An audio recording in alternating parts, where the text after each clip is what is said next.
നമസ്കാരം. KCV ന്യൂസിലേക്ക് സ്വാഗതം. ഞാൻ സൗമ്യ. പ്രധാന വാർത്തകൾ.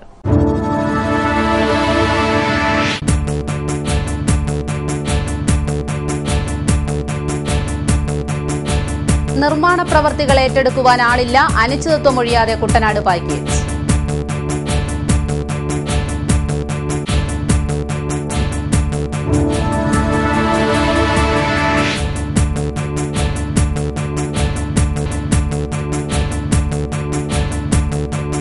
ഷുക്കൂർ നയിക്കുന്ന ജനജാഗ്രതാ യാത്ര പ്രയാണം തുടരുന്നു.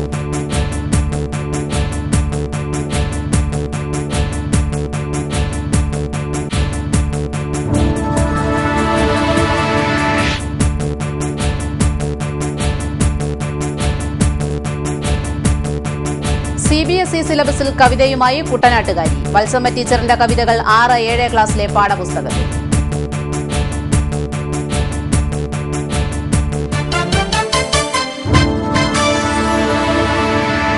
വാർത്തകൾ വിശദമായി. കുട്ടനാട് പാക്കേജ് അനിശ്ചിതത്വം ഒഴിയുന്നില്ല. നിർമ്മാണ പ്രവൃത്തികൾ ഏറ്റെടുക്കുന്നതിൽ നിന്ന് കരാറുകാർ ഒഴിവാകുകയാണ്. നാമമാത്ര വരുമാനക്കാരായ പാടശേഖര സമിതികൾക്ക് മുൻകൂർ പണം ലഭിക്കാതെ പ്രവൃത്തികൾ ഏറ്റെടുക്കുവാനും കഴിയില്ല. കുട്ടനാട് പാക്കേജിൽ ഉൾപ്പെടുത്തി ജലസേചന വകുപ്പ് ആവിഷ്കരിച്ച പ്രവൃത്തികൾ ഏറ്റെടുക്കുന്നതിൽ നിന്ന് കരാറുകാർ വിട്ടുനിൽക്കുകയാണ്. റീടെൻഡർ വിളിച്ചെങ്കിലും ഒരു കരാറുകാരും മുന്നോട്ട് വരുന്നില്ല. നിലവിൽ പൂർത്തീകരിച്ച പ്രവൃത്തികൾ പോലും സാങ്കേതിക കുരുക്കിൽ കുടുങ്ങി കിടക്കുകയാണ്. അസംസ്കൃത സാധനങ്ങൾ ലഭ്യമാക്കുന്നതിൽ സർക്കാരും ജില്ലാ ഭരണകൂടവും വരുത്തിയ വീഴ്ചകൾ ചൂണ്ടിക്കാട്ടിയാണ് കരാറുകാർ പ്രവൃത്തികൾ ഏറ്റെടുക്കുന്നതിൽ നിന്ന് പിന്മാറുന്നത്. ഇതിനോട് പ്രതികരിക്കാൻ government contractors association president Shri Varghese കണ്ണമ്പള്ളിയും രാമങ്കരി നെൽകർഷക സഹകരണ സംഘം പ്രസിഡന്റ് PG അശോകനും ഇപ്പോൾ നമ്മളോടൊപ്പം ചേരുന്നു. ആദ്യം ശ്രീ വർഗീസ് കണ്ണമ്പള്ളി, കുട്ടനാട് പാക്കേജുമായി ബന്ധപ്പെട്ട നിർമ്മാണ പ്രവർത്തികൾ ഏറ്റെടുക്കുന്നതിൽ നിന്ന് കരാറുകാരെ പിന്നോട്ട് വലിക്കുന്ന ഘടകങ്ങൾ എന്തൊക്കെയാണ്? സാങ്കേതിക പൂർണ്ണതയില്ലാത്ത അടങ്കലുകളാണ്. ഈ പുറംപള്ളി നിർമ്മാണത്തിന് വേണ്ടി തയ്യാറാക്കപ്പെട്ടിട്ടുള്ള അടങ്കലുകൾ അത് ദീർഘകാലം നിലനിൽക്കുന്ന ഒരു ബണ്ട് ഗവൺമെന്റ് വേണം എന്നുള്ള കർഷകരുടെ ആഗ്രഹങ്ങൾ സബലീകരിക്കാൻ പറ്റും. അതിന് ഈ റേസിംഗ് വെച്ചിട്ടുണ്ട്. ഈ റേസിംഗ് ഒരിക്കലും ഒരു ശാസ്ത്രീയമായിട്ടല്ല അവർ ചെയ്യാൻ പറ്റുന്നത്. അങ്ങനെ പൊളിച്ചു കിട്ടുന്നത്, കരിമില്ല പൊളിച്ചു കിട്ടുന്നതും വ്യാപകമായ അഴിമതിക്ക് വേണ്ടി ഉദ്യോഗസ്ഥന്മാരെ നടപടി എന്നുള്ള അപ്പുറത്ത് ഈ എഞ്ചിനീയർമാർ 2012 റേറ്റിലാണ് കടന്നിൽ തയ്യാറാക്കിയിരിക്കുന്നത്. അതിനേക്കാൾ ഗുരുതരമായ സ്ഥിതി എന്ന് പറയുന്നത് കരിങ്കല്ലിന്റെയും ചെമ്മണ്ണിന്റെയും സോഴ്സുകൾ നിർണ്ണയിച്ചതിൽ വലിയ അപകടമുണ്ട്. ഇതിന് പരിഹാരം എന്ന് പറയുന്നത് വളരെ ടെക്നിക്കലായി ഈ പ്രായോഗികമായി ജ്ഞാനമുള്ള ആളുകൾ ഓരോ പാടശേഖരത്തെയും നഷ്ടങ്ങളുമായി നട്ടിട്ട് ഇതിന്റെ അടങ്ങലുകൾ തയ്യാറാക്കണം. ശ്രീ PG അശോകൻ, പാക്കേജിൽ ഉൾപ്പെട്ട പ്രവർത്തനങ്ങൾ ഏറ്റെടുക്കാൻ പാടശേഖര സമിതികൾ മുന്നോട്ട് വയ്ക്കുന്ന ഉപാധികൾ എന്തൊക്കെയാണ്? അതല്ല, പാടശേഖര സമിതികൾ ഏറ്റെടുത്താൽ കോൺട്രാക്ടർമാർ കിട്ടുന്ന തുകയിൽക്കാളും 23% കുറച്ചേ പാടശേഖര സമിതികൾ കിട്ടും. അതാണ് മെയിനായിട്ടും പാടശേഖര സമിതി പിന്നോട്ട്. രണ്ടാമത്തെ കാര്യം, സാധാരണ കൃഷിക്കാരാണ് പാടശേഖര സമിതി സെക്രട്ടറിമാരും ഭാരവാഹികളുമായി വരുന്നത്. അവർക്കൊരു നല്ല തുക അഡ്വാൻസ് ആയിട്ട് കിട്ടിയെങ്കിൽ മാത്രമേ പാടശേഖര സമിതിയുടെ ഫണ്ട് നിർമ്മാണം ഏറ്റെടുക്കാൻ കഴിയൂ. ഈ രണ്ട് കാര്യം പരിഹരിച്ചാൽ ഒട്ടനവധി പാടശേഖരങ്ങളും മുന്നോട്ട് വരും. അതിന്റെ സാഹചര്യം ഞങ്ങൾ രാമങ്കിരി പഞ്ചായത്തിലുള്ള 44 പാടശേഖരങ്ങളുടെ സമിതി, നെൽപാക സമിതി ഉണ്ടാക്കി. അത് ഞങ്ങൾ 3 ഡിമാൻഡാണ് ഗവൺമെന്റ് സമർപ്പിച്ചിട്ടുള്ളത്. ഒന്ന്, എസ്റ്റിമേറ്റ് റിവേഴ്സ് ചെയ്ത് കോൺട്രാക്ടർമാർക്കോ സമിതികൾക്കോ നഷ്ടം വരാത്ത രീതിയിൽ തുക വർദ്ധിപ്പിക്കണമെന്നുള്ള ആവശ്യം. 2, പാടശേഖര സമിതിക്ക് 25% അഡ്വാൻസ് തരണമെന്നും എസ്റ്റിമേറ്റ് പൂർണ്ണമായി കൃഷിക്കാരെ ബോധ്യപ്പെടുത്തണമെന്നുള്ള 3 ആവശ്യങ്ങൾ പല രീതിയിലും ഞങ്ങൾ നിവേദനം നടത്തിയിട്ടും അതിനൊരു ഫലമുണ്ടായില്ല. അതുകൊണ്ട് തന്നെ ഈ വരുന്ന 22-ാം തീയതി കൃഷിക്കാരെല്ലാം കർഷക സദസ് കൂട്ടുകയും അതിൽ പരമാവധി ജനപ്രതിനിധികളെ MP, MLA എല്ലാവരെയും പങ്കെടുപ്പിക്കാനുള്ള ശ്രമം നടത്തുകയാണ്. ഈ ഓരോ വർഷവും ഇത് താമസിക്കും തോറും 600 കോടി രൂപയുടെ നഷ്ടമാണ് കുട്ടനാട്ടിൽ ആകമാനം ഉണ്ടായിക്കൊണ്ടിരിക്കുന്നത്. ഇത്രയും നേരം KCV വാർത്തകളോട് സംസാരിച്ചതിന് ശ്രീ വർഗീസ് കണ്ണമ്പള്ളിക്കും അതോടൊപ്പം ശ്രീ PG അശോകനും KCV ന്യൂസ് നന്ദി രേഖപ്പെടുത്തുന്നു. എന്തായാലും ഇത്തരം കാര്യങ്ങളിൽ കൂട്ടായ ചർച്ചയിലൂടെ തീരുമാനമുണ്ടായെങ്കിൽ മാത്രമേ പാക്കേജിന്റെ നിർമ്മാണ പ്രവർത്തനങ്ങൾ ഇനി മുന്നോട്ട് നീങ്ങുകയുള്ളൂ. സമകാലിക രാഷ്ട്രീയ വിഷയങ്ങളും മതനിരപേക്ഷ മുദ്രാവാക്യവും ഉയർത്തി ആലപ്പുഴ DCC പ്രസിഡന്റ് ഷുക്കൂർ നയിക്കുന്ന ജനജാഗ്രതാ യാത്ര പര്യടനം തുടരുന്നു. മാരാരിക്കുളം, ആലപ്പുഴ ബ്ലോക്ക് കേന്ദ്രങ്ങളിലായാണ് 3-ാം ദിവസം പര്യടനം നടന്നത്. വിവിധ മണ്ഡലം കമ്മിറ്റികളുടെ സ്വീകരണങ്ങൾ ഏറ്റുവാങ്ങി ആലപ്പുഴയിലെത്തിയ ജാഥയെ KC Venugopal, KPCC general secretary advocate Johnson എന്നിവർ ചേർന്ന് സ്വീകരിച്ചു. കേന്ദ്ര ഗവൺമെന്റിന്റെ മാത്രം സഹായം നമ്മൾ ചെയ്തതാണ്. ആരുടെയും സംഭാവന ഇതിനകത്തില്ല. എന്തിനേറെ പറയുന്നു, നമ്മളിപ്പോ എല്ലാവരും മീറ്റിംഗ് കൂടാറുണ്ട്. സ്റ്റേഡിയം, പഴയ സ്റ്റേഡിയം, ടൗൺ സ്ക്വയർ, കേന്ദ്ര സർക്കാരിന്റെ മാത്രം പൈസ ഞാൻ മുൻകൈ എടുത്തുണ്ടാക്കിയതാണ് ആലപ്പുഴ ടൗൺ സ്ക്വയർ. സംസ്ഥാന സർക്കാരിന്റെ ഒരു നയാ പൈസ അതിനകത്തില്ല. കേന്ദ്ര സർക്കാർ ടൂറിസം വകുപ്പിൽ അന്ന് ഞാൻ സ്വാധീനം ചെലുത്തി കൊണ്ടുവന്നതാണ് ആലപ്പുഴ ഇന്ന് കാണുന്ന ആ town square. Doctor P A Pappachan, Rajaram, K Venugopal, Radhakrishnan തുടങ്ങിയവർ സംസാരിച്ചു. ജനജാഗ്രതാ യാത്ര ഈ മാസം 8-ന് കായംകുളത്ത് സമാപിക്കും. കൈനകരി കുട്ടമംഗലം വത്സമ്മ ടീച്ചറുടെ കവിതകൾ CBSE സിലബസിൽ. കുട്ടികൾക്ക് ചൊല്ലിപ്പഠിക്കാൻ പാകത്തിൽ 6-7 ക്ലാസ്സിലെ കുട്ടികൾക്കായാണ് ടീച്ചർ കവിത ഒരുക്കിയിരിക്കുന്നത്. കുരുന്ന് ചിന്തകൾക്ക് കവിതയുടെ നിറനിലാവൊരുക്കുകയാണ് കുട്ടനാട്ടുകാരിയായ വത്സമ്മ ടീച്ചർ. CBSE ഭാഷാമൃതം സിലബസിൽ 6-7 ക്ലാസുകളിലായി 2 കവിതകളാണ് ടീച്ചറുടെ വകയായി പ്രസിദ്ധീകരിച്ചിരിക്കുന്നത്. ടീച്ചർ ഏകദേശം എത്ര വർഷമായിട്ട് കവിത എഴുതുന്നുണ്ട്? ഞാൻ ചെറുപ്പം മുതലേ എഴുതുമായിരുന്നു. പക്ഷെ ആദ്യമൊക്കെ എഴുതിയതൊക്കെ കീറിക്കളയുകയൊക്കെ ചെയ്ത് ആരെയും അങ്ങനെ കാണിച്ചിട്ടൊന്നുമില്ല. പിന്നെ ഇപ്പോഴാണ് ഇതിന്റെ കൊടുത്തതും പബ്ലിക്കേഷനായിട്ട് ഒരുങ്ങുന്നതൊക്കെ. ഡൽഹിയിലെ സരസ്വതി ഓഫീസിലെ CBSE സ്കൂളിൽ 6ാം ക്ലാസ്സിൽ. ടീച്ചർ ഇവിടെ കുട്ടികളെ നിലത്തെഴുത്ത് ഉൾപ്പെടെ ഉള്ള കാര്യങ്ങൾ പഠിപ്പിക്കുന്നുണ്ടല്ലേ? ഞാൻ ഇവിടെ 10-25 വർഷമായിട്ട് പഠിപ്പിക്കുന്നുണ്ട്. ഞാൻ കല്യാണം കഴിച്ചിവിടെ വന്നപ്പോൾ മുതലേ പിള്ളേരെ പഠിപ്പിക്കുന്നുണ്ട്. നഴ്സറി പോലെ കളരി ആയിട്ടാണ് പഠിപ്പിക്കുന്നത്. പിന്നെ വൈകിട്ട് ട്യൂഷൻ എടുക്കും. 5ാം ക്ലാസ് വരെയുള്ള പിള്ളേരെ ട്യൂഷൻ എടുത്താൽ പഠിപ്പിക്കുന്നുണ്ട്. അങ്ങനെ പിള്ളേരുടെ സമഗ്രമായ വികസനമാണ് ഞാൻ ഇതിനകത്തോട് ഉദ്ദേശിക്കുന്നത്. കവിത എഴുതുമ്പോഴും അത് തന്നെ എൻ്റെ ഉദ്ദേശം. കുട്ടികൾക്ക് ചൊല്ലി പഠിക്കാനുള്ള കവിതകളും ടീച്ചർ തന്നെയാണ് എഴുതുന്നത്? അതെ അതെ, ഞാൻ പല പാട്ടുകളും പിള്ളേരെ എഴുതി പഠിപ്പിച്ചിട്ടുണ്ട്. ഈ പബ്ലിഷ് ചെയ്യാൻ ഒരുങ്ങുന്ന കേരളമാകെ തന്നെ ആണ് ഞാൻ പഠിപ്പിച്ചിട്ടുള്ളത്. കേരളമാകെ അണിഞ്ഞൊരുങ്ങി മാവേലി മന്നന്റെ വരവും കാത്ത് പൊട്ടിട്ടു കമ്മലിട്ടു മാല ചാർത്തി കേരളമാകെ അണിഞ്ഞൊരുങ്ങി ഏതേതു ദിക്കിൽ നിന്നു വരുമെന്ന് ആർക്കും അറിയില്ല. ഫലഭാവവേഷത്തിൽ മാവേലി എത്തുമ്പോൾ അടുക്കള ചമഞ്ഞൊരുങ്ങി അടുക്കള അമ്മതൻ കരവേല കാണണമൊന്നുതൻ വിചിത്രമല്ലോ. വെളുപ്പിന് തിറുതിയിലരിഞ്ഞുകൂട്ടി അവിയലിനായി കലമൊരുങ്ങി നിന്നു. സാമ്പാറു പുളിശ്ശേരി പുറകിൽ നിന്നു തോരനും അച്ചാറും താളമിട്ടു. പപ്പടവും വരയും ചെണ്ട കൊട്ടി പായസം മധുരമായി പാട്ടുപാടി. ഓണത്തപ്പാവേഗം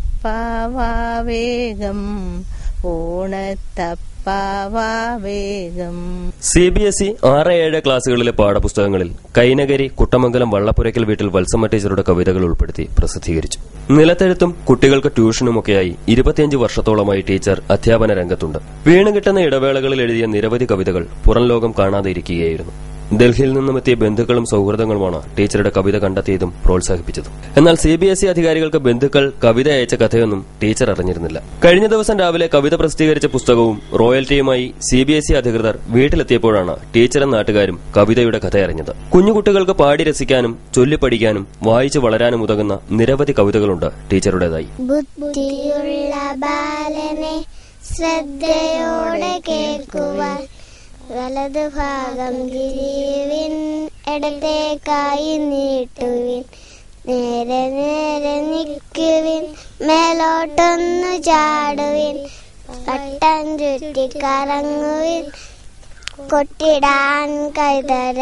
CBSEയുടെ ഭാഷാമൃതം മലയാള പാഠാവലിയിലാണ് ടീച്ചറിന്റെ കവിതകൾ പ്രസിദ്ധീകരിച്ചിരിക്കുന്നത്. വത്സല ടീച്ചർ എന്ന ഈ കുട്ടനാട്ടുകാരി ഇന്ത്യയിൽ എവിടെയും പഠിക്കുന്ന വിദ്യാർത്ഥികളുടെ മനസ്സിൽ ഇടം നേടിയിരിക്കുകയാണ്. 2 മക്കളും കർഷകനായ ഭർത്താവും അടങ്ങുന്നതാണ് ടീച്ചറുടെ കുടുംബം. വത്സമ്മ ടീച്ചറുടെ മുട്ട എന്ന കവിതയിൽ ജീവന്റെ ഒരു തുടിപ്പുണ്ട്. ആദി ഗർഭപാത്രത്തിന്റെ നിശബ്ദമായ അടയാളപ്പെടുത്തലുകളുണ്ട്. കുഞ്ഞു കവിതകൾ വലിയ കവിതകൾ എന്ന് വേർതിരിക്കാമോ എന്നറിയില്ല. കുഞ്ഞുണ്ണി മാഷിനെ കൂട്ടുപിടിച്ചുകൊണ്ട് പറയാം, വായിച്ചാലും വളരും, വായിച്ചില്ലെങ്കിലും വളരും, വായിച്ചാൽ വിളയും, വായിച്ചില്ലെങ്കിൽ വളയും. ക്യാമറാമാൻ വിനോദ് കൈനകരിക്കൊപ്പം ഹരീഷ് കൃഷ്ണൻ, KCV ന്യൂസ്.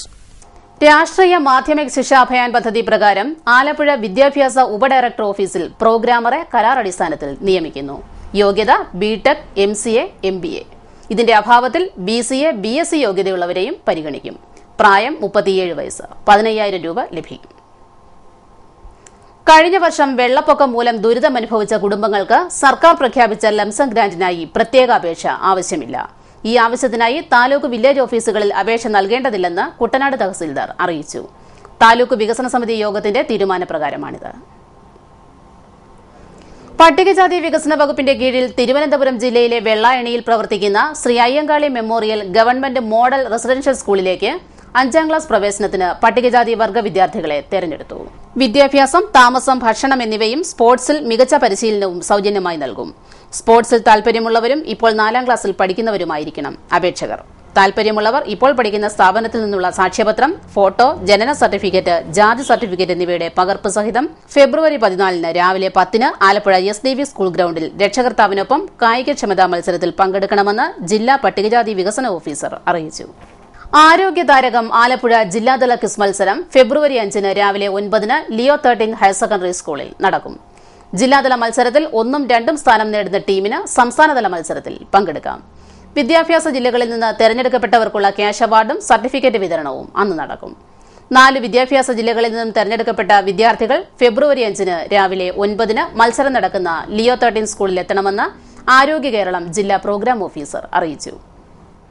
സംസ്ഥാന സർക്കാരിന്റെ 1000 ദിനാഘോഷത്തിന്റെ ഭാഗമായി വികസനക്ഷേമ പ്രവർത്തനങ്ങളുടെ ഫോട്ടോകൾ എൻലാർജ് ചെയ്ത് പ്രിന്റ് എടുത്ത് തയ്യാറാക്കി ആലപ്പുഴ ജില്ലയിലെ വിവിധ സ്ഥലങ്ങളിൽ പ്രദർശിപ്പിക്കുന്നതിന് ഈ രംഗത്തെ സ്ഥാപനങ്ങൾക്കും വ്യക്തികൾക്കും ദർഖാസ്ത് നൽകാം. ദർഖാസ്ത് ഫെബ്രുവരി 7 പകൽ 3 സിവിൽ സ്റ്റേഷനിലെ ജില്ലാ ഇൻഫർമേഷൻ ഓഫീസിൽ സമർപ്പിക്കണം. ദർഖാസ്തുകൾ അന്ന് പകൽ 4 തുറക്കും. കൂടുതൽ വിവരം ജില്ലാ ഇൻഫർമേഷൻ ഓഫീസിൽ ലഭിക്കും. പാർലമെന്റ് അംഗങ്ങളുടെ പ്രാദേശിക വികസന പദ്ധതി പ്രകാരം ആലപ്പുഴ പാർലമെന്റ് മണ്ഡലത്തിന് അനുവദിച്ച തുകയുടെ 88% വിവിധ പദ്ധതികൾക്കായി വിനിയോഗിച്ചതായി കേന്ദ്ര വ്യോമയാന സഹമന്ത്രി KC വേണുഗോപാൽ. കളക്ടറേറ്റ് കോൺഫറൻസ് ഹാളിൽ MPയുടെ പ്രാദേശിക വികസന പദ്ധതി അവലോകന യോഗത്തിൽ അധ്യക്ഷത വഹിക്കുകയായിരുന്നു അദ്ദേഹം. MPയുടെ പ്രാദേശിക വികസന പദ്ധതിയിൽ നിന്ന് ഓരോ വർഷവും 2 ഗഡുക്കളായാണ് തുക അനുവദിക്കുന്നത്. ഇതുവരെ 9 ഗഡുക്കൾ ലഭിച്ച ആലപ്പുഴ പാർലമെന്റ് മണ്ഡലം ഈ നേട്ടം കൈവരിച്ച കേരളത്തിലെ 4 നിയോജക മണ്ഡലത്തിൽ ആദ്യത്തേതാണ്. കേരളത്തിൽ പദ്ധതി നിർവഹണ തുക ചെലവഴിച്ചതിൽ രണ്ടാമതാണ് ആലപ്പുഴ. 2009-2014 കാലയളവിൽ അനുവദിച്ച 17.10 കോടി രൂപയിൽ 15.02 കോടി രൂപ 252 പദ്ധതികൾക്കായി ചെലവഴിച്ചു. ജനുവരി 31 വരെ 192 പദ്ധതികൾ 12.45 കോടി രൂപ ചെലവിൽ പൂർത്തീകരിച്ചിട്ടുണ്ട്. 60 പ്രവൃത്തികൾ അവസാന ഘട്ടത്തിലാണ്. MP ലാൻഡ്സ് പ്രകാരം പൂർത്തിയാക്കിയ പ്രവൃത്തികളുടെ ബില്ല് അടിയന്തരമായി സമർപ്പിക്കണമെന്നും ബില്ലുകൾ തീർപ്പാക്കാൻ അടിയന്തര നടപടി കൈക്കൊള്ളണമെന്നും ഫിനാൻസ് ഓഫീസറോട് മന്ത്രി നിർദ്ദേശിച്ചു. പുരോഗതിയിലുള്ള പണികൾ ഫെബ്രുവരി 15 പൂർത്തീകരിച്ച് അവസാനത്തെ ഗഡുവായ 2.5 കോടി കൂടി ലഭ്യമാക്കണമെന്നും മന്ത്രി പറഞ്ഞു. സാമൂഹ്യ പുരോഗതിയിൽ വിശ്വകർമ്മജൻ വഹിച്ച പങ്ക് വളരെ വലുതാണെന്ന് കേരള വിശ്വകർമ്മസഭ സംസ്ഥാന ഓർഗനൈസിംഗ് സെക്രട്ടറി VS ഗോപാലകൃഷ്ണൻ പറഞ്ഞു. കേരള വിശ്വകർമ്മസഭ വാലടി 94 നമ്പർ ശാഖയുടെ കീഴിലുള്ള കാവിൽ ശ്രീ വിരാട് ദേവി ക്ഷേത്രത്തിലെ പുനഃപ്രതിഷ്ഠ മഹോത്സവത്തോടനുബന്ധിച്ച് നടന്ന സാംസ്കാരിക സമ്മേളനം ഉദ്ഘാടനം ചെയ്ത് സംസാരിക്കുകയായിരുന്നു അദ്ദേഹം. ഈ തൊഴിലുമായി ബന്ധപ്പെട്ട് മാത്രമേ പുരോഗതി ഉണ്ടായിട്ടുള്ളൂ. അതുകൊണ്ട് തന്നെ കേരളത്തിലായാലും ഇന്ത്യയിലായാലും ലോകത്തെ ഏത് സ്ഥലവും പരിശോധിച്ചാൽ, ഏത് രാജ്യവും പരിശോധിച്ചാൽ പരമ്പരാഗതമായി ഈ തൊഴിൽ ചെയ്തിരുന്ന ആളുകളാണ് സംസ്കാരത്തിന്റെ ഹൃദയത്തിന് കാരണക്കാർ എന്ന് മാത്രമാണ് പറയാറുള്ളത്. ഇന്ത്യയിൽ നിലവിലിരുന്ന സാമൂഹ്യ വ്യവസ്ഥ തികച്ചും വ്യത്യസ്തമായിരുന്നു. ചരിത്രത്തിൽ നമുക്കറിയാം. ഒരു കാലത്ത് ഭൂമിയായിരുന്നു ഒരാളുടെ മാന്യതയുടെ പദവിയെങ്കിൽ ഇന്ന് അവന്റെ സ്റ്റാറ്റസിന്റെ സിമ്പൽ ഭൂമിയല്ല, മറിച്ച് അവന്റെ വിദ്യാഭ്യാസമാണ് എന്ന് വന്നിരിക്കുന്നു. ശാഖാ പ്രസിഡന്റ് MK പ്രദീപ് അധ്യക്ഷത വഹിച്ച ചടങ്ങിൽ AG Subhash, C Raghuvaran, advocate PK Sadanandan, K Saseendran, S Gopalakrishnan, TS Rajendran, Usha Saseendran, Prasanna Mohan, Shyam തുടങ്ങിയവർ സംസാരിച്ചു. ചടങ്ങിൽ രാമായണ ആചാര്യ പുരസ്കാര ജേതാവ് PK സുകുമാരനാചാര്യയെയും സഭയുടെ മുൻകാല നേതാക്കളെയും ആദരിച്ചു.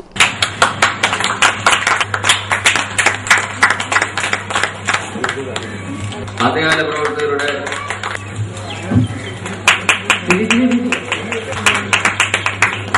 Anganwadi workers and helpers, Asha workers, school പാചകത്തൊഴിലാളി യൂണിയൻ, മഹിളാ പ്രധാന ഏജൻസ് എന്നിവരുടെ സംയുക്ത കൺവെൻഷൻ ആലപ്പുഴയിൽ നടന്നു. CITU ഓഫീസ് കോൺഫറൻസ് ഹാളിൽ നടന്ന കൺവെൻഷൻ CITU സംസ്ഥാന കമ്മിറ്റി അംഗം അഡ്വക്കേറ്റ് കെ തുളസി ഉദ്ഘാടനം ചെയ്തു. നോട്ടിൽ പറഞ്ഞിരിക്കുന്ന എത്രയാ? 100 ആണെങ്കിൽ 100 ഞാൻ വാഗ്ദാനം ചെയ്യുന്നു. ഇത് കൈവശം വെക്കുന്ന ആൾക്ക് തത്തുല്യമായത് ഞാൻ കൊടുത്തോളാം. അതാണ് വാഗ്ദാനം. 100 രൂപയിൽ 100 രൂപ കൊടുത്താൽ 10ന്റെ 10 നോട്ട് തിരിച്ചു തരണം. അല്ലെങ്കിൽ ഒറ്റ നോട്ടാണെങ്കിൽ 100 എണ്ണം തിരിച്ചു തരണം. പക്ഷെ നമ്മൾ എപ്പോഴെങ്കിലും നോട്ട് കൊടുത്ത് നോട്ട് വാങ്ങാറുണ്ടോ? ചില്ലറ കിട്ടാൻ വേണ്ടി വാങ്ങും. നമുക്ക് നോട്ട് കൊടുത്താൽ എന്താ വേണ്ടത്? സാധനങ്ങൾ വേണം. ഒരു ചോദ്യം ചോദിക്കണം നമ്മള്, കഴിഞ്ഞ മാസം 100 രൂപ കൊടുത്താൽ കിട്ടുന്ന അത്രയും സാധനം ഈ മാസം കിട്ടുമോ? കിട്ടുന്നില്ല. ഈ മാസം അത്രയും സാധനം കൊടുക്കണമെങ്കിൽ നമ്മളൊരു 150 രൂപയെങ്കിലും കൊടുക്കേണ്ടി വരും. എന്ന് പറഞ്ഞാൽ അർത്ഥം എന്ത്? നിങ്ങൾ വാക്ക് പാലിക്കുന്നില്ല. 100 രൂപയ്ക്ക് ഇത്ര, അത് നിങ്ങൾ വാക്ക് പാലിക്കുന്നില്ല. അപ്പൊ റിസർവ് ബാങ്ക് ഗവർണർ എന്ന് പറഞ്ഞാൽ ഗവൺമെന്റിന്റെ പ്രതിനിധി തന്നെയാണ്, ഇല്ലേ? ആരുടെ കുറ്റം? നമ്മുടെ കുറ്റമാണോ ഇത്? അപ്പൊ നിങ്ങൾ സ്വീകരിക്കുന്ന സാമ്പത്തിക നയം, നോട്ടിന്റെ വില കുറയുന്നു. എങ്ങനെയാണ് നോട്ടിന്റെ വില ഇങ്ങനെ കുറയുന്നത്? ഒരു മാന്യൻ കഴിഞ്ഞ ദിവസം ഞാൻ സോഷ്യൽ നെറ്റ്വർക്കിംഗിൽ കണ്ടത്, ഫേസ്ബുക്കിൽ കണ്ടത്, ഒരു മാന്യൻ ഇതിനെ സംബന്ധിച്ചൊരു കമന്റ് എഴുതിയിരിക്കുന്നു. വളരെ രസകരമായി നമുക്ക് തോന്നും. പക്ഷെ ആലോചിക്കുമ്പോൾ തോന്നും ഇതൊരു ശരിയായ കാര്യമാണല്ലോ എന്ന് തോന്നും. ഇന്ത്യക്ക് സ്വാതന്ത്ര്യം കിട്ടുമ്പോ ഒരു ഡോളർ സമം 3 രൂപ 30 പൈസ. ജി രാജമ്മ അധ്യക്ഷത വഹിച്ചു. K G Rajeshwari, advocate CS Sujatha, Mandas, Geethabhai തുടങ്ങിയവർ സംസാരിച്ചു. മിനിമം കൂലി 10,000 രൂപയാക്കുക, തൊഴിലാളികളായി അംഗീകരിക്കുക, വിലക്കയറ്റം തടയുക തുടങ്ങി വിവിധ ആവശ്യങ്ങൾ കൺവെൻഷനിൽ ഉയർന്നു. പാചകവാതക സിലിണ്ടറുകൾ വിതരണം ചെയ്യുമ്പോൾ ഉപഭോക്താക്കൾക്ക് ബില്ല് നൽകുന്നുണ്ടെന്ന് ഏജൻസികൾ ഉറപ്പുവരുത്തണമെന്ന് കോട്ടയം ജില്ലാ കളക്ടർ അജിത് കുമാർ നിർദ്ദേശിച്ചു. കളക്ടറേറ്റ് കോൺഫറൻസ് ഹാളിൽ പാചകവാതക ഓപ്പൺ ഫോറത്തിൽ സംസാരിക്കുകയായിരുന്നു അദ്ദേഹം. നിശ്ചിത തുകയിലധികം ഉപഭോക്താക്കളിൽ നിന്ന് ഈടാക്കാൻ പാടില്ലെന്നും വിതരണ തീയതി സംബന്ധിച്ച ഏകദേശ വിവരമെങ്കിലും മുൻകൂട്ടി നൽകണമെന്നും അദ്ദേഹം ആവശ്യപ്പെട്ടു. സംസ്ഥാന സാംസ്കാരിക വകുപ്പും കേരള ഫോക്ലോർ അക്കാദമിയും സംയുക്തമായി കേന്ദ്ര സർക്കാരിന്റെ സഹകരണത്തോടെ ഫെബ്രുവരി 21 മുതൽ 24 വരെ കോട്ടയം ജില്ലയിൽ സംഘടിപ്പിക്കുന്ന ഭാരതോത്സവത്തിന്റെ സംഘാടക സമിതി യോഗം ഫെബ്രുവരി 10 ഉച്ചകഴിഞ്ഞ് 2 കളക്ടറേറ്റ് കോൺഫറൻസ് ഹാളിൽ നടക്കും. ഇൻഫർമേഷൻ പബ്ലിക് റിലേഷൻസ് വകുപ്പിന്റെ ആഭിമുഖ്യത്തിൽ 2014 ഫെബ്രുവരി 13 മുതൽ 18 വരെ കോട്ടയത്ത് നടക്കുന്ന ദേശീയ നാടകോത്സവത്തിന്റെ സംഘാടക സമിതി യോഗം ഫെബ്രുവരി 6 വൈകുന്നേരം 4 കോട്ടയം കളക്ടറേറ്റ് കോൺഫറൻസ് ഹാളിൽ നടക്കും. ഇടവേളയ്ക്ക് ശേഷം വാർത്തകൾ തുടരും.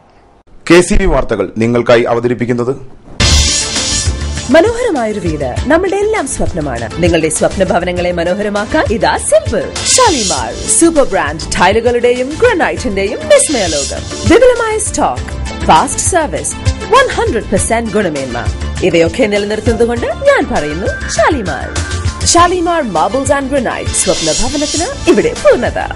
Shalimar marbles and granite, Manikkachira, AC road, Changanassery.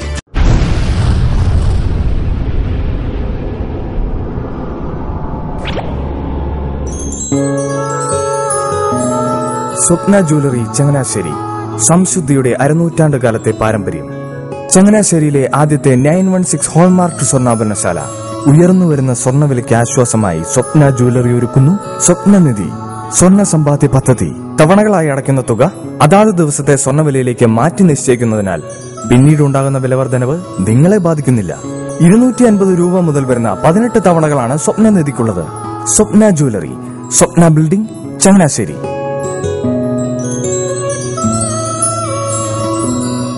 എന്റെ മോഹനേട്ടാ, എളുപ്പ വഴികളും കുറുക്കു വഴികളും നോക്കി പോകുമ്പോഴാ നമ്മളെ ആരെങ്കിലും പറ്റിക്കണത്. എന്നെ ഇന്നവരാരെങ്കിലും പറ്റിച്ചിട്ടുണ്ടോ? കാരണം എന്താ? എനിക്ക് ബുദ്ധിയുണ്ട്. അനു തിരക്കിലായിരിക്കുമല്ലേ? അനുവിനെ കഴിഞ്ഞ ആഴ്ച ആലപ്പുഴയിലെ മുല്ലയ്ക്കൽ പ്രിൻസ് ജുവലറിയിൽ നിൽക്കുന്നത് കണ്ടിരുന്നല്ലോ. അതെ, ഞാൻ അവിടെ നിന്നാണ് സ്വർണ്ണാഭരണങ്ങൾ വാങ്ങാറുള്ളത്. അതെന്താ, മറ്റൊരുപാട് ജുവലറികൾ അവിടെ ഉണ്ടല്ലോ. പിന്നെന്താ മുല്ലയ്ക്കൽ പ്രിൻസ് ജുവലറിയിൽ നിന്ന് തന്നെ സ്വർണ്ണാഭരണങ്ങൾ വാങ്ങുന്നത്? അതെല്ലാവർക്കും അറിയാവുന്ന കാര്യമല്ലേ. ഗുണമേന്മയിലും വിശ്വസ്തതയിലും 2 പതിറ്റാണ്ടിന്റെ പാരമ്പര്യമുള്ള മുല്ലയ്ക്കൽ പ്രിൻസ് ജുവലറിയിലെ ഏറ്റവും ചെറിയ ആഭരണങ്ങളിൽ പോലും 916 BAS ഹോൾമാർക്ക് മുദ്ര ഉറപ്പുവരുത്തുന്നു. ആരുടെയും സങ്കല്പത്തിന് അനുയോജ്യമായ വ്യത്യസ്തതരം ഡിസൈൻസ്. അങ്ങനെയാവുമ്പോൾ പണിക്കൂലി കൂടുതലായിരിക്കും അല്ലേ? ഏറ്റവും കുറഞ്ഞ പണിക്കൂലി. മാത്രമല്ല 916 BAS ഹോൾമാർക്കഡ് സ്വർണ്ണാഭരണങ്ങൾ മാറ്റി വാങ്ങുമ്പോൾ വിലയിലോ തൂക്കത്തിലോ കുറവ് വരുന്നില്ല. അപ്പോൾ ശരിക്കും ഹീറോ മുല്ലയ്ക്കൽ പ്രിൻസ് ജുവലറിയാണല്ലേ? അത് പിന്നെ പറയാനുണ്ടോ? 100% BIS ഹോൾമാർക്കഡ് സ്വർണ്ണാഭരണങ്ങൾ വിൽക്കുന്ന സ്വർണ്ണാഭരണശാല. Prince jewellery, Mullakkal, Alappuzha. വീണ്ടും വാർത്തകളിലേക്ക്. വിവിധ ആവശ്യങ്ങൾ ഉന്നയിച്ച് KSEB workers union, KSEB PCC line workers യൂണിയനുകളുടെ നേതൃത്വത്തിൽ ഫെബ്രുവരി 13 വൈദ്യുതി ഭവനിലേക്ക് മാർച്ച് സംഘടിപ്പിക്കും. പെരുങ്ങൊഴിയം തങ്കപ്പൻ മാർച്ച് ഉദ്ഘാടനം ചെയ്യും. വേനൽ കനത്തതോടെ വെള്ളത്താൽ ചുറ്റപ്പെട്ട് കിടക്കുന്ന കുട്ടനാട്ടിൽ കുടിവെള്ളക്ഷാമം രൂക്ഷമായിരിക്കുകയാണ്. 12 പഞ്ചായത്തുകളുടെയും അവസ്ഥ ഇതുതന്നെയാണ്. ഈ സാഹചര്യത്തിൽ വളരെ പ്രതീക്ഷയോടെയാണ് കുട്ടനാട്ടുകാർ നീരേറ്റുപുറം വാട്ടർ ട്രീറ്റ്മെന്റ് പ്ലാന്റ് ഈ മാസം 29 മുഖ്യമന്ത്രി ഉദ്ഘാടനം ചെയ്യുമെന്ന വാർത്ത കേട്ടത്. എന്നാൽ MP ഗംഗാധരൻ ജലസേചന മന്ത്രിയായിരുന്നപ്പോൾ സ്ഥാപിച്ച പൈപ്പ് ലൈനുകളാണ് ഇന്നും നിലനിൽക്കുന്നത്. ഇവ കാലപ്പഴക്കത്താൽ തീർത്തും ഉപയോഗശൂന്യമായിരിക്കുകയാണ്. 14 MLD ജലം ശുദ്ധീകരിക്കാൻ കഴിവുള്ളതാണ് നീരേറ്റുപുറം പ്ലാന്റ്. 1 MLD എന്നാൽ 10 ലക്ഷം മെട്രിക് ലിറ്ററാണ്. ഉയർന്ന മർദ്ദത്തിൽ ഈ ജലം പഴയ പൈപ്പുകളിലൂടെ കടന്നുപോകുമ്പോൾ അവശേഷിക്കുന്നവയും തകരും. അതായത് ട്രീറ്റ്മെന്റ് പ്ലാന്റ് പ്രവർത്തനക്ഷമമാകുന്നതോടൊപ്പം ജലവിതരണത്തിന് പുതിയ പൈപ്പ് ലൈനുകൾ സ്ഥാപിക്കുവാനുള്ള നടപടികളും ത്വരിതപ്പെടുത്തണം. വേനൽ മാറി മഴക്കാലവും വെള്ളപ്പൊക്കവും എത്തുന്നതോടെ പഴയ പൈപ്പ് ലൈനുകളിലേക്ക് മലിനജലം കയറുവാനുള്ള സാധ്യതയും മുന്നിൽ കാണേണ്ടതുണ്ട്. ജനങ്ങൾക്ക് ലഭിക്കുന്ന ജലം ശുദ്ധമാണെന്ന് ഉറപ്പുവരുത്തേണ്ട ബാധ്യതയും അധികൃതർക്കുണ്ട്. വാട്ടർ ട്രീറ്റ്മെന്റ് പ്ലാന്റ് പ്രവർത്തനക്ഷമമാകുന്നതോടെ പൈപ്പ് ലൈനുകൾ മാറ്റി പുതിയവ സ്ഥാപിക്കുകയും ചെയ്തെങ്കിൽ മാത്രമേ പദ്ധതിയുടെ പ്രയോജനം ജനങ്ങളിലെത്തൂ. ശബരിമല ശ്രീ ധർമ്മശാസ്ത്ര ക്ഷേത്രം കുംഭമാസ പൂജകൾക്കായി ഫെബ്രുവരി 12 വൈകിട്ട് 5:30 തുറന്ന് 17 രാത്രി 10 അടയ്ക്കും. പതിവ് പൂജകളായ ഗണപതി ഹോമം, ഉഷപൂജ, ഉച്ചപൂജ, അത്താഴപൂജ എന്നിവയ്ക്ക് പുറമെ വിശേഷാൽ പൂജകളായ പടിപൂജയും ഉദയാസ്തമന പൂജയും ഉണ്ടാകും.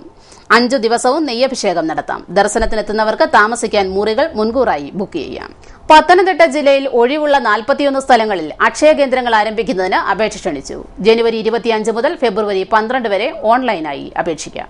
സാമൂഹ്യ പ്രതിബദ്ധതയും സംരംഭകത്വ ശേഷിയുമുള്ള 18 വയസ്സ് പൂർത്തിയായവർക്ക് അപേക്ഷിക്കാം. പ്രീ ഡിഗ്രി, തത്തുല്യ യോഗ്യതയും കമ്പ്യൂട്ടർ പരിജ്ഞാനവും ഉണ്ടായിരിക്കണം. എടത്തുവ സെന്റ് അലോഷ്യസ് കോളേജിൽ നടന്ന MG യൂണിയൻ തെരഞ്ഞെടുപ്പിൽ KSU വിജയിച്ചു. 65 അംഗ പാനലിൽ നിന്നാണ് തെരഞ്ഞെടുത്തത്. 7 വർഷത്തിനു ശേഷമാണ് KSU കോളേജ് തിരിച്ചുപിടിച്ചത്. അജു ആന്റണി ചെയർമാനായും ആര്യകൃഷ്ണ വൈസ് ചെയർമാനായും തെരഞ്ഞെടുക്കപ്പെട്ടു. ആർട്സ് ക്ലബ് സെക്രട്ടറി H ഗോകുലും ജനറൽ സെക്രട്ടറി S സലാമുമാണ്. ഇലക്ഷനെ തുടർന്ന് നടന്ന പൊതുയോഗം യൂത്ത് മാവേലിക്കര കോൺഗ്രസ് പാർലമെന്റ് മണ്ഡലം പ്രസിഡന്റ് സജി ജോസഫ് ഉദ്ഘാടനം ചെയ്തു. KSUവിനെ സംബന്ധിച്ചിടത്തോളം വളരെ അഭിമാനാർഹമായ വിജയമാണ് എടപ്പാൾ കോളേജിൽ KSUവിന്റെ ഇന്ന് നമുക്കറിയാം, അക്രമ പ്രവർത്തനത്തെ പ്രോത്സാഹിപ്പിക്കുന്നില്ല. അക്രമരഹിതമായ മാർഗത്തിലൂടെ ഇവിടെ തെരഞ്ഞെടുപ്പ് നടത്തിയപ്പോൾ ഈ വലിയ വിജയത്തിന് വേണ്ടി ആത്മാർത്ഥമായി കഷ്ടപ്പെട്ട KSUവിന്റെ പ്രിയങ്കരായ വിദ്യാർത്ഥി സുഹൃത്തുക്കളെ ആത്മാർത്ഥമായി അഭിനന്ദിച്ചു. NSU ദേശീയ സമിതി അംഗം ടിജിനു ജോസഫ് അധ്യക്ഷത വഹിച്ചു. KSU എടത്തുവ മണ്ഡലം പ്രസിഡന്റ് മാത്തുക്കുട്ടി, മോൻസി ജോണി എന്നിവർ സംസാരിച്ചു. പത്തനംതിട്ട ജനറൽ ആശുപത്രിയിൽ ഡയാലിസിസ് യൂണിറ്റിലേക്ക് താൽക്കാലിക അടിസ്ഥാനത്തിൽ ഡയാലിസിസ് ടെക്നീഷ്യനെ നിയമിക്കുന്നു.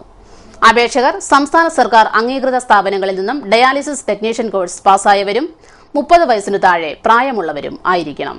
താൽപര്യമുള്ളവർ ബയോഡേറ്റ, വിദ്യാഭ്യാസ യോഗ്യത, വയസ്സ് എന്നിവ തെളിയിക്കുന്ന അസൽ സർട്ടിഫിക്കറ്റുകൾ സഹിതം ഫെബ്രുവരി 10 രാവിലെ 11 ആശുപത്രി സൂപ്രണ്ട് മുൻപാകെ കൂടിക്കാഴ്ചയ്ക്ക് ഹാജരാകണം. പത്തനംതിട്ട നവോദയ വിദ്യാലയ പ്രവേശനത്തിന് ഫെബ്രുവരി 8 രാവിലെ 11:30 ജില്ലയിലെ വിവിധ പരീക്ഷാ കേന്ദ്രങ്ങളിൽ നടത്തുന്ന പരീക്ഷയുടെ അഡ്മിറ്റ് കാർഡ് അതത് അസിസ്റ്റന്റ് എഡ്യൂക്കേഷണൽ ഓഫീസുകളിൽ നിന്നും കൈപ്പറ്റണമെന്ന് പത്തനംതിട്ട ജവഹർ നവോദയ വിദ്യാലയ പ്രിൻസിപ്പൽ അറിയിച്ചു. ചരമവാർത്തകൾ. മങ്കമ്പ് കൃഷ്ണഭവനിൽ സതിയമ്മ നിര്യാതയായി. 54 വയസ്സായിരുന്നു. സംസ്കാരം നടത്തി. കാവാലം വടക്ക് വേലശ്ശേരി ചിറയിൽ കൃഷ്ണൻകുട്ടി 63 വയസ്സ് നിര്യാതനായി. സംസ്കാരം പിന്നീട്. വാഴപ്പള്ളി പടിഞ്ഞാറ് മാറാട്ടുകളത്തിലായ കല്ലുകളത്തിൽ അന്നമ്മ മാത്യു നിര്യാതയായി. 81 വയസ്സായിരുന്നു. സംസ്കാരം വ്യാഴാഴ്ച 10 ചങ്ങനാശ്ശേരി മെത്രാപ്പൊലിത്തൻ ദേവാലയ സിമിത്തേരിയിൽ. പുളിങ്കുന്ന് കായൽപ്പുറം മേക്കാട് വീട്ടിൽ ഔസേഫ് വർഗീസ് നിര്യാതനായി. 73 വയസ്സായിരുന്നു. സംസ്കാരം പിന്നീട്. മുട്ടാർ പൂച്ചാലിൽ മാത്യു PP 48 വയസ്സ് നിര്യാതനായി. സംസ്കാരം ബുധനാഴ്ച 10 മുട്ടാർ സെന്റ് ജോർജ് ദേവാലയ സിമിത്തേരിയിൽ. പ്രധാന വാർത്തകളിലേക്ക് ഒരിക്കൽ കൂടി.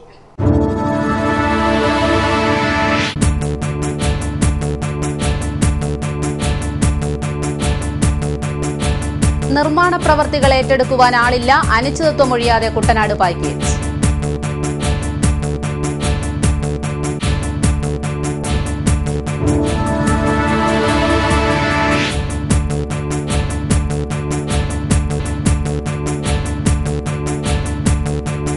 ഷുക്കൂർ നയിക്കുന്ന ജനജാഗ്രതാ യാത്ര പ്രയാണം തുടരുന്നു.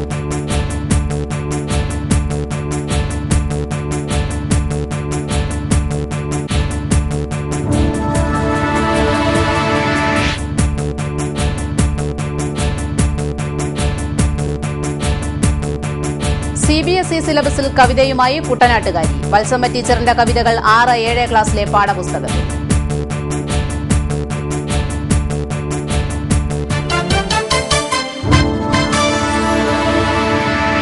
വാർത്തകൾ കഴിഞ്ഞു. നമസ്കാരം.